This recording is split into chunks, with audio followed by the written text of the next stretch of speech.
మా చిట్టి తల్లి చూడండి, వంట చేయనియాలి, ఏమీ చేయనియాలి. హాయ్ అన్న. హాయ్ అందరికీ వరలక్ష్మి వ్రతం శుభాకాంక్షలు.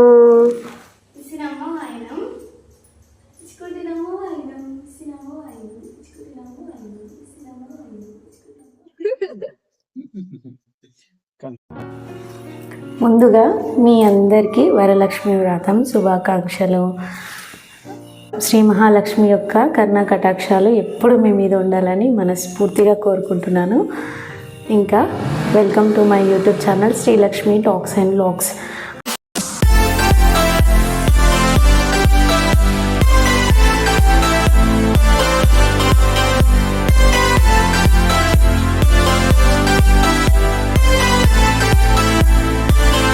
వరమహాలక్ష్మి పూజ అనేది నాకు చిన్నప్పటి నుంచి అండి, అసలు నమ్మితే నమ్మండి లేకపోతే లేదు, చాలా అంటే చాలా ఇష్టం.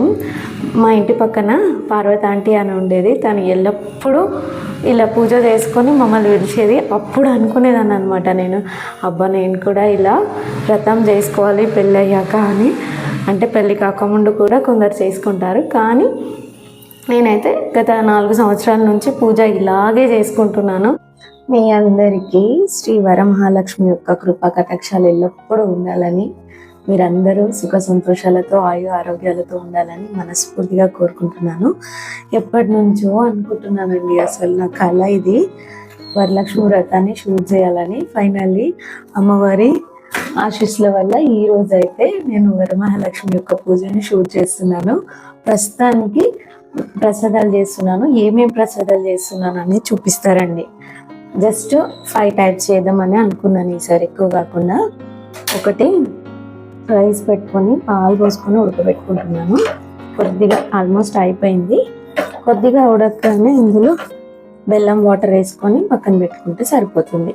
పులిహోర కోసం రైస్ కలిపి వండకుండా ఇలా సపరేట్ వండుకున్నాను. ఆల్మోస్ట్ ఇది కూడా అయిపోయింది. కొద్దిగా పక్కకు తీసి పెట్టుకున్నాను, ఎందుకంటే పెరుగు కోసమని.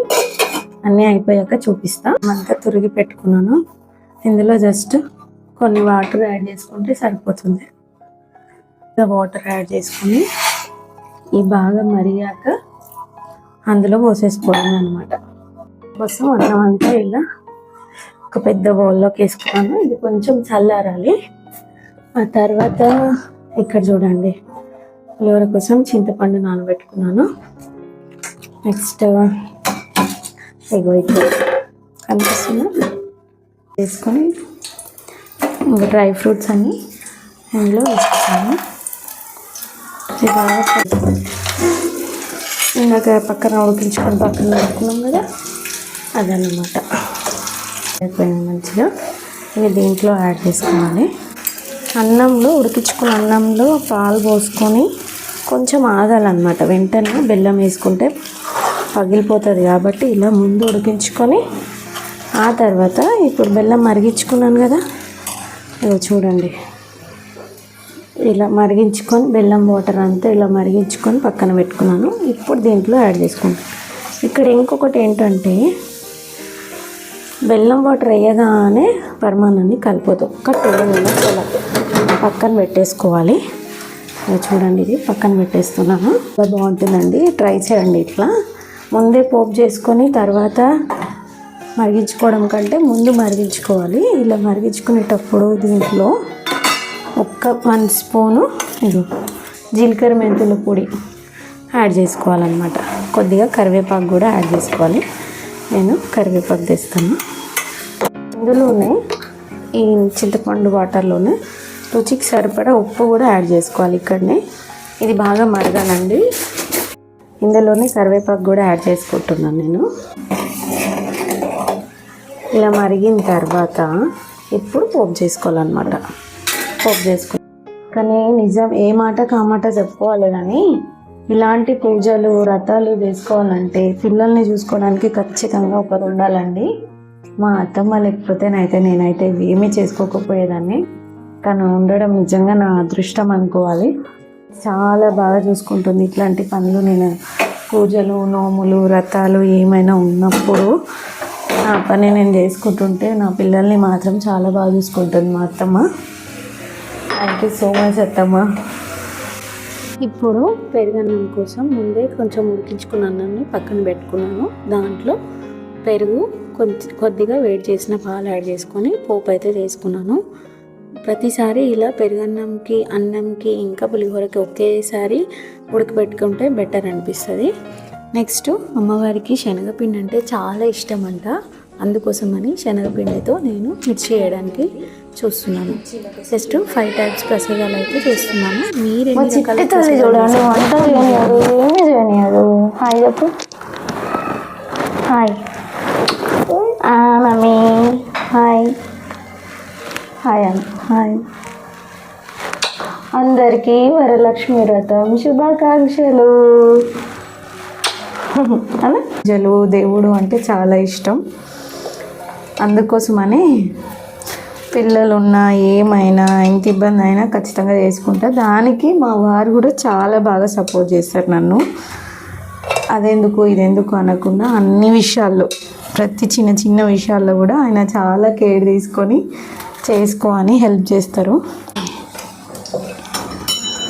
ఒక 2-3 కలిసి వరలక్ష్మి వ్రతం చేసుకుంటే చాలా బాగుంటుందండి. ఒక 2-3 కలిసి అయితే అయిపోయాయి. ఇప్పుడు నెక్స్ట్ అమ్మవారిని అలంకరించుకోవాలి. దానికోసం అని ఇంట్లోనే ఒక శారీ ఉండే మా ఆడపడుచు పెట్టింది ఇది నాకు. దాన్ని ఇలా ముందు పళ్ళు పాటు ఉంటుంది కదా, దాన్ని మనం కొంగ ఎలా పెట్టుకుంటామో అలా ఫోల్డ్ చేసి పెట్టుకోవాలి, లెంత్ చూసుకొని. ఆ తర్వాత చింగుల కోసం కూడా అన్నీ ఇలా మంచిగా పెట్టుకొని ఏదైనా క్లిప్ కానీ పిన్తో కానీ ఇలా పెట్టేసుకొని పక్కన పెట్టుకోవాలి. మా వారు పొద్దున్నే లేచి నా కోసం ఇలా డెకరేషన్ ఇబ్బంది పడుతుందేమో నేను లేనప్పుడు అని ఈ పరదా కట్టేసి ఆ కొంచెం డెకరేషన్ చేసేసి వెళ్ళిపోయిండు. ఇంకా నేను డెకరేషన్ స్టార్ట్ చేసినో లేదో మా చిట్టి తల్లి చూడండి, అమ్మ అమ్మ అమ్మ అంటూ వస్తూనే ఉంటుంది. చాలామంది అనుకుంటారు, అవసరమా ఇంత, ఒక కలశం పెట్టుకుంటే సరిపోతుంది కదా, లేదంటే ఒక దీపం పెట్టుకుంటే సరిపోతుంది కదా అని. నాకు ఇష్టం, కష్టమైనా సరే నేను ఇలానే చేసుకోవాలనిపిస్తుంది నాకు. ఆ చేసుకునేటప్పుడు ఈసారి మాత్రం ఏమనిపించిందంటే, నిజమే కదా వాళ్ళన్నది కూడా, ఎందుకు అని. కానీ అమ్మవారు పరీక్షిస్తుందేమో నన్ను, ఇంత కష్టపెట్టినా ఈసారి వ్రతం ఇలా చేసుకుంటుందో లేదో అని చూస్తుందేమో నా కోసం అని అనిపించి, అమ్మ నువ్వు ఎంత కష్టపెట్టినా సరే నేను వ్రతాన్ని ప్రతిసారి ఇలాగే చేసుకుంటా, నేను చనిపోయేంత వరకు నా వ్రతం ఇలాగే చేసుకోవాలని సంకల్పం చేసుకున్నా. నువ్వు ముందుండి నడిపిస్తావని, ఆశీర్వదిస్తావని, నీ కృపా కటాక్షాలు ఎప్పుడు నా మీద ఇలాగే ఉంటాయని, నన్ను, నా కుటుంబీకులను, ఈ వీడియో చూస్తున్న ప్రతి ఒక్కరిని మనస్ఫూర్తిగా ఆశీర్వదిస్తావని నేను కోరుకుంటున్నాను. ఇంకా ఇలా పూజ అయితే చేసేసుకున్నాను. ఆ తర్వాత ఏదో నాకు తోచిన దాంట్లో నేను ఒక 5గురికి అయితే ఈసారి వాయినం ఇచ్చుకున్నాను. ఇంతకీ మీరెలా వరలక్ష్మి వ్రతం చేసుకున్నారో కామెంట్ చేయండి. కలశం పెట్టుకుంటే తప్ప లేదంటే పూజ చేసుకోకపోతే ఏమవుతుంది, ఇలాంటి డౌట్స్ ఉన్న వాళ్ళు ఎవరైనా ఉంటే ప్లీజ్ ఈ వీడియో కింద కామెంట్ చేయండి. ఎందుకంటే భక్తి నాకు ఇలా చేసుకోవడం ఇష్టం. ఇంతకీ కన్నీలా ఎందుకు అయిందో చెప్పలేదు కదా. అమ్మవారి కోసం ప్రసాదాలు చేస్తుంటే కొంచెం పోపు ఎగిరి కళ్ళలో పడింది, అందుకనే ఇలా అయింది. ఎన్ని ఇబ్బందులైనా సరే నాకు వరలక్ష్మి వ్రతం ఇలా చేసుకోవడమే ఇష్టం. ఎందుకంటే భక్తి అంటే నాకు పిచ్చి. నాలాంటి ఎవరైనా భక్తులు ఉంటే కామెంట్ చేయండి. అది షో అప్ అనుకునే వాళ్ళు ఇంకా మీ ఇష్టం.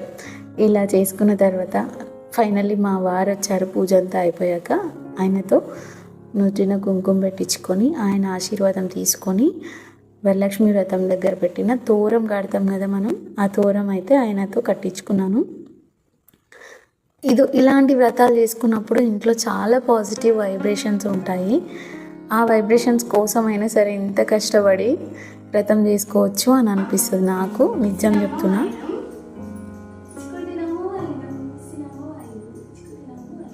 ఇంకా మొదటి వాయినాన్ని అయితే మా ఇంటి మహాలక్ష్మి, మా అదృష్ట దేవత, మా చిట్టి తల్లికే ఇచ్చాను నేను.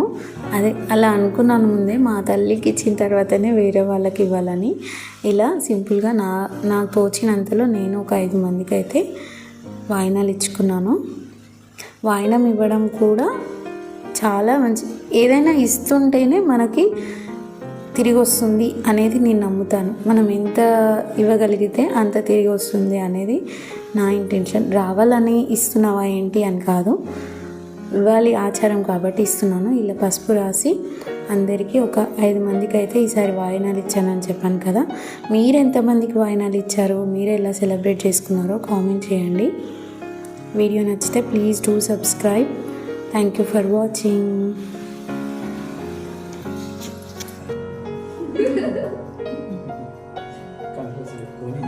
అవును, ఇది ఎందుకో ఊసేస్తుందండి.